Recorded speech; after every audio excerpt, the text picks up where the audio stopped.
And I guess I'll start with game one and the breaking news we have of Woj, which was that John Morant, very unlikely to play in game two. He has that hand injury. He had a hand injury. I could do without John Morant kind of feeling like the woe is me. What else could happen to me when so much of his problems have been brought on himself? But though you do want to see him on the floor for this kind of series. But here are the Lakers in a 128-112 drubbing. John Morant did get hurt late. I mean, the Lakers, thanks to Rui Hachimura and Austin Reeves, the supporting cast that LeBron postgame couldn't wait to take bows for and basically add credence that he is, in fact, the general manager, all contribute in all of their big plays. Anthony Davis gets banged up, comes back. But here are the Lakers right out of the play-in. I mean, basically left for dead, in early March. LeBron's out, and they are here 3 wins away from a second round. I don't know how you felt pre-series, Ken. I was intrigued as to what exactly the Lakers would be. Were we all just kind of falling in love with the idea of LeBron and AD over the reality of it? But as it stands now, if Morant's really banged up, I mean, we are living in a world where the Lakers, dare I say, could dispose of the Grizzlies quickly here in round one? Yeah, and not just that. We just talked about Kings-Warriors. That's who the winner gets. And just like, so then what happens?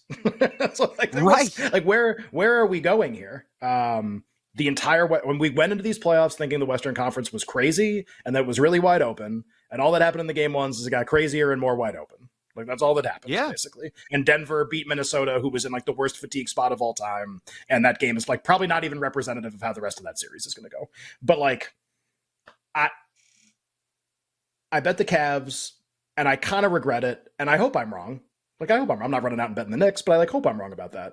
I bet a lot of money on the Lakers to win the series, and I felt great about it. So 0-1 maybe on the Cavs, maybe that one's not going so well. That you got the greatest game. If you bet the Lakers to win the series, I mean, this is just, you couldn't, if you wrote down 5 things you wanted to happen in game one, including win the game, you couldn't have done it any better than this. I mean, it's just from a betting standpoint.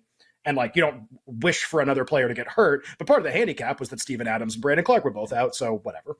I think the interesting question with this series now, and it's all right, don't overreact to game one, whatever. But I mean, if Ja's not going to play, then that's different than overreacting. That's just reacting. That's just properly reacting to what's actually happening, which is that this is a pretty thin team that doesn't have their best player now. So just all right, what is that?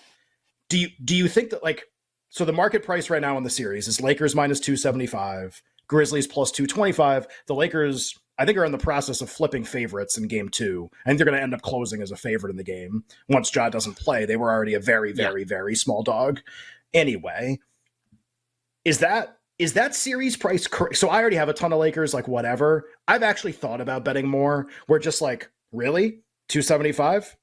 With this injury? With this guy? Is that short? How do you feel? If you had to bet that series price right now, I give you $100. I say you have to go to the window and bet it. Minus 275 Lakers, Grizz 225. What would you bet it on? So I'm going to be hypocritical here because deep down, I'm with you in which I think the Lakers are winning the series. I hate that price, and I think we're being a little dismissive here, even with the Morant news. So I'm going to say some things that I believe, but I don't fully believe them. Otherwise, I would tell you, no, jump on the Grizzlies at plus 225. Can't wait for this. I think we call that sports. No, that's just. I just want to be as transparent as possible. As transparent as possible. I did not bet this series pre-series. I stand here today thinking the Lakers will win the series, but I do not like the Lakers at minus 275. So to answer that, yes, it would be the Grizzlies, but I don't love it. Look at what happened in the Western Conference this year, and we all know the story of John Morant. It's not about everything he did, off the court, but let's think of it this way. The Grizzlies, for as flimsy as that roster appears, and certainly at times it looked that way yesterday, they did not do what the Pelicans did this year the moment Zion went out. Remember, the Pelicans were sitting as the 2 seed in the West when Zion was playing healthy. When he went out, I mean, they plummeted like a rock. They obviously lose in the play and they get out. The Grizzlies, and we saw this a little bit last year when Morant was hurt too. For whatever reason, those guys play decent team basketball, pretty good team basketball, and the Grizzlies held firm and held on to a 2 seed this year in a very tight Western Conference. I mean, we had a point, right, where 2 through 8 were separated by a game or two, and for a lot of that time without John Morant, the Grizzlies held on. Whether it's Jackson or Dylan Brooks, obviously this is a team with decent dudes. So at plus 225, I do have to say, I can't just assume with Morant out that the Grizzlies have no shot. And on the flip side, Austin Reeves going to do that again? Rui Hachimura going to do that again? That was crazy. LeBron, you know what I mean? Like, that is Hachimura looked like one of the best players in the league yesterday. Yeah, I mean, like, we're Reeves talking is one thing. Hachimura was insane. Like, actually insane for what he is. Ken, LeBron's a lot older than when this happened, but that was seriously Matthew Dellavedova Cavs vibes with LeBron. I mean, that's kind of the vibe that was for the Lakers yesterday. And I know that the Lakers, I've gone so back and forth where I went so anti-believing in the Lakers because I felt like LeBron was still doing all-world things at his age, but was it enough? He needs a supporting cast. And even yesterday, I winced. Anthony Davis gets hurt. I'm like, oh, of course, AD got hurt. Are we trusting that AD is not going to continue to be hampered by things in this series? So, while I think the Lakers will win, I think we need to caution ourselves and just assuming the Grizzlies are dead and buried if Morant can't play, because we have seen that team survive now in 2 different years, at least in the regular season, and play good team basketball without Morant.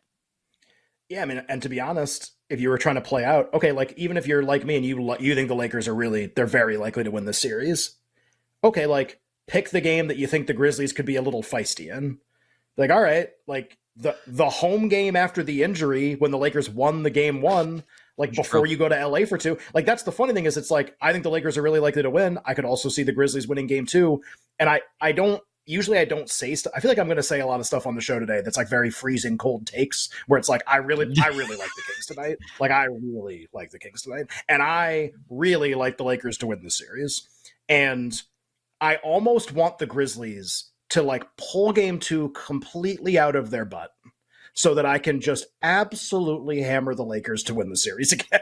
Like, and it's the price probably won't even go down that much because like now, like with Morant's injury, like that market's going to hold with the Lakers' favorite to win the series a lot. Kind of like what we're seeing with Milwaukee, where like they lose and Giannis gets hurt and the Bucks are still minus 300 or whatever to win the series. Like the Lakers are going to. And by the way, Ken, before you continue, the reason it's also going to hold too, let's face it, the Lakers with LeBron, you have the Lakers and the LeBron factor in here and a star getting hurt. You have a little bit of that Notre Dame Cowboy syndrome too, where the casual public comes in more and can't wait to bet that team as well.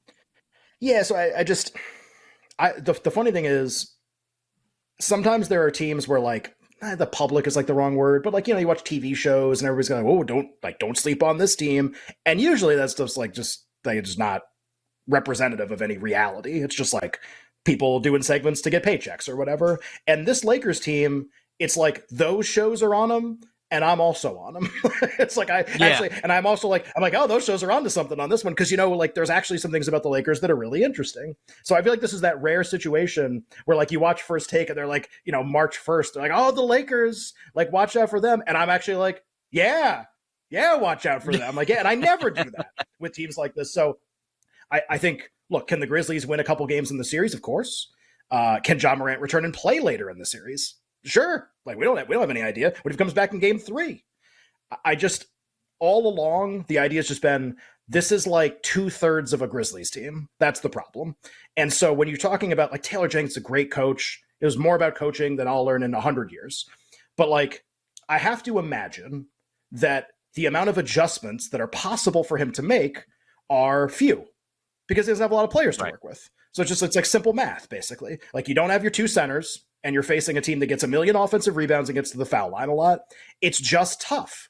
And you try some things and he's way smarter than I am and he'll think of some more things. It just doesn't seem like there are like reasonable adjustments that outweigh significant advantages that the Lakers have. And it's kind of bad luck for the Grizzlies that they find themselves in like without those 2 guys against this exact team in this exact spot. Like that stinks. And just because it stinks doesn't mean you shouldn't bet on it and bet on the other team to win. So I think this price, like today, if I was like, what is the percentage chance that the Lakers win this series? Like right now, before we play game 2, like at this exact moment where Ja is unlikely to play game 2, I think he's really going to not play. I think he could actually play in LA, which would be really interesting. But okay, what is the percentage chance the Lakers win the series? I mean, I'd have a hard time coming up with anything less than like 80 or something. I mean, I'm pricing in AD and LeBron get hurt, which is possible. I mean, Davis grabs his arm yesterday and says he can't feel it. Yeah. So it's just like, you have to, it's not 100. Like these things can happen, obviously. And they've happened to the Lakers before. But like short of that, it's tough for me to imagine the Lakers losing. So that can happen. Like they can lose. It's not a certainty at all. It's actually not even close. But like, aside from that, if the Lakers are just healthy and we play the rest of the series, man, I think they win a lot of the time. And if that's the case, and you mentioned the Warriors-Kings could be in for a long series, okay? And we and you have just bickered back and forth. If the Lakers were ever to get out of this series quickly, 4-5 games, and go play, basically a wounded animal just played for everything in 7 games, suddenly you look up and a team that was on the outside looking in for most of the season before that late run could be in the Western Conference Finals. Like, you want to talk about overreacting to game 1 scenarios, but that is what's on the line after that Morant injury. And what if the Clippers win? Then who are you even playing in the conference finals? Denver?